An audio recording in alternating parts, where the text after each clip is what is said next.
Alright, ladies and gentlemen, it is time to talk about the 5th installment of Don't Hug Me, I'm Scared.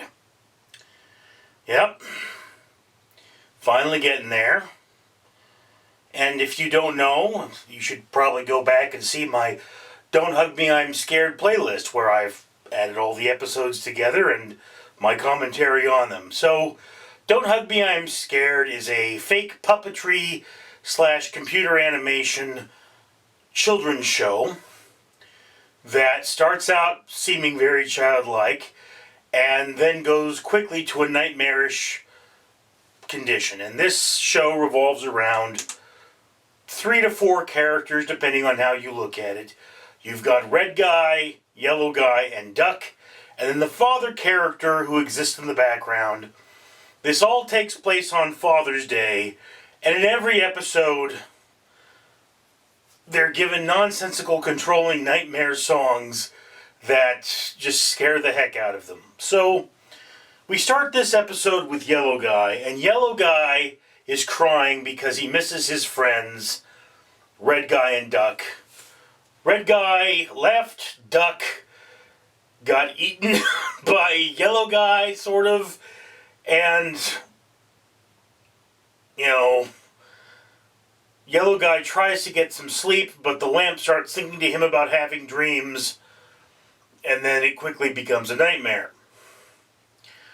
We then see that this is a dream being had by Red Guy, and Red Guy works and lives in a world full of red guys who are all boring, think all this is boring, and, I don't want to spoil too much, but what this culminates to is Red Guy standing in front of a computer that controls the beings that sing to Yellow Guy, and Yellow Guy's father essentially putting his hand on Red Guy's shoulder and saying, "Hey man, just leave this alone."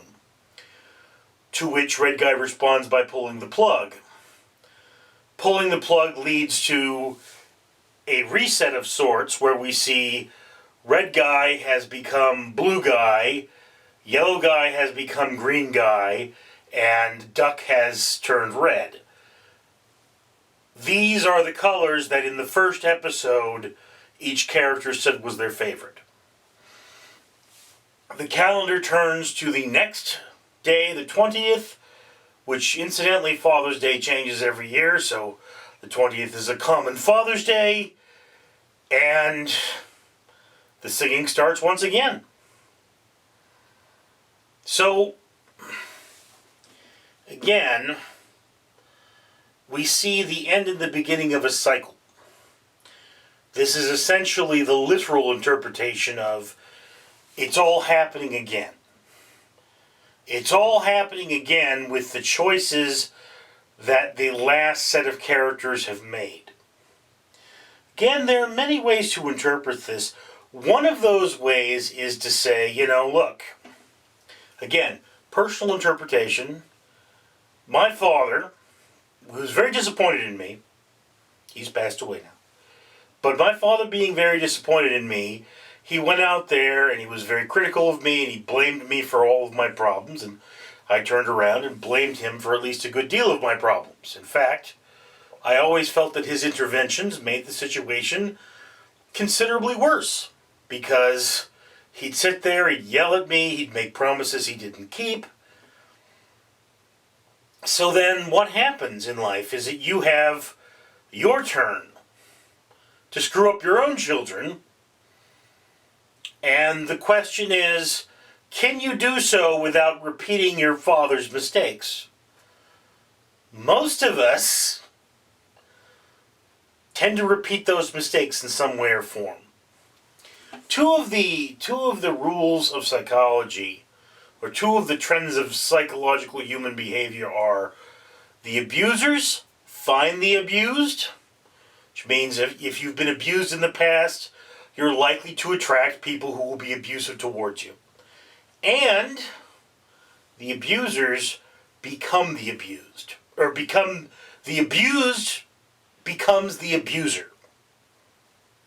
Sorry. I don't normally talk about that one because it's very scary to me. I'm not joking, it is. Because, again, I suffered child abuse, right? Primarily child neglect, but there was some violence in there.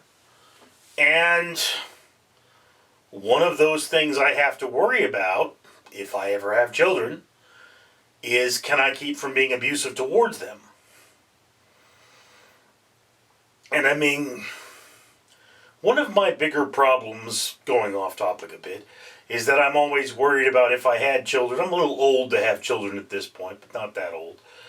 But if I had children, would I be able to provide them, an appropriate life? I honestly think, I'm not the greatest person in the world. I would not be able to get by on a single income raising children, in my current state.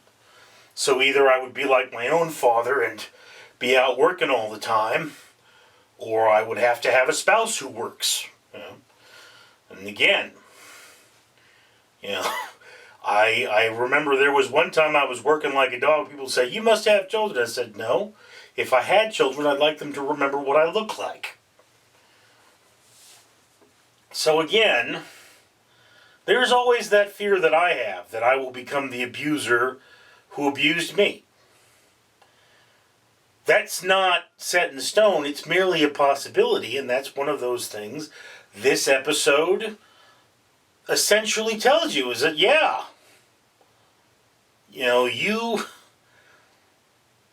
have the chance to start over, perhaps marred by the past, but you still have the chance to start over. And, you'd probably better do that. It's the best of your ability. Now again, what does this really mean? I don't know. But you can see in this a certain level of bizarre truths, like we live in a world controlled by our parents until we break free of that world. And sometimes we may be afraid of breaking free because we lose something. Again, one of those situations where the abuser found the abused was, the guy was my closest friend, and as his life didn't work out, he just kept getting worse and worse, and being a good friend, I always thought he'd grow out of it.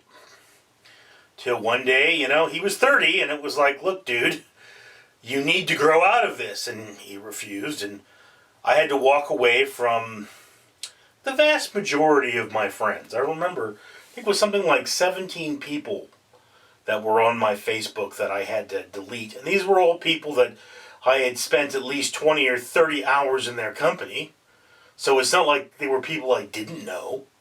But it just got to the point where he had become so toxic, not only him but his friends had to be removed from my life.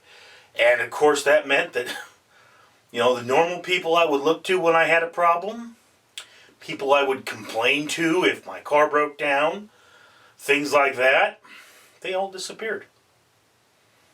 So I lost that. I had to be simpler and more independent. Of course then, I have to admit in the end, they were of no real value. I mean, I remember there was one time I was getting my car smogged, and I said, "Hey, I'm getting my car smogged, it's going to be a while. Would you mind picking me up?" And an hour or 2 hours later, the guy made the 15-minute drive. It's like, dude, I may as well just stay here now. They'll be done. But,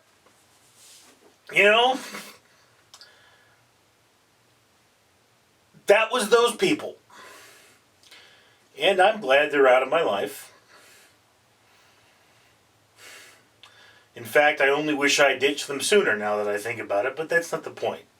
The point is that, we all sometimes have to break free and start on our own, and sometimes it's going to work for us and sometimes it's not.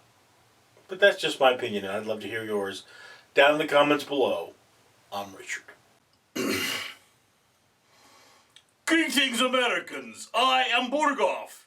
Just Borgoff, regular blue Borgoff, not stealth Borgoff, not can't see the blood of my enemies Borgoff, Just Borgoff, reminding you to like and subscribe to this video, or I shall use ancient Russian chokehold on you. We'll make your toes pop! Then I will eat them, because in Russia there's not much food. Comment and like this video. And you can see more of me on Absurd TV!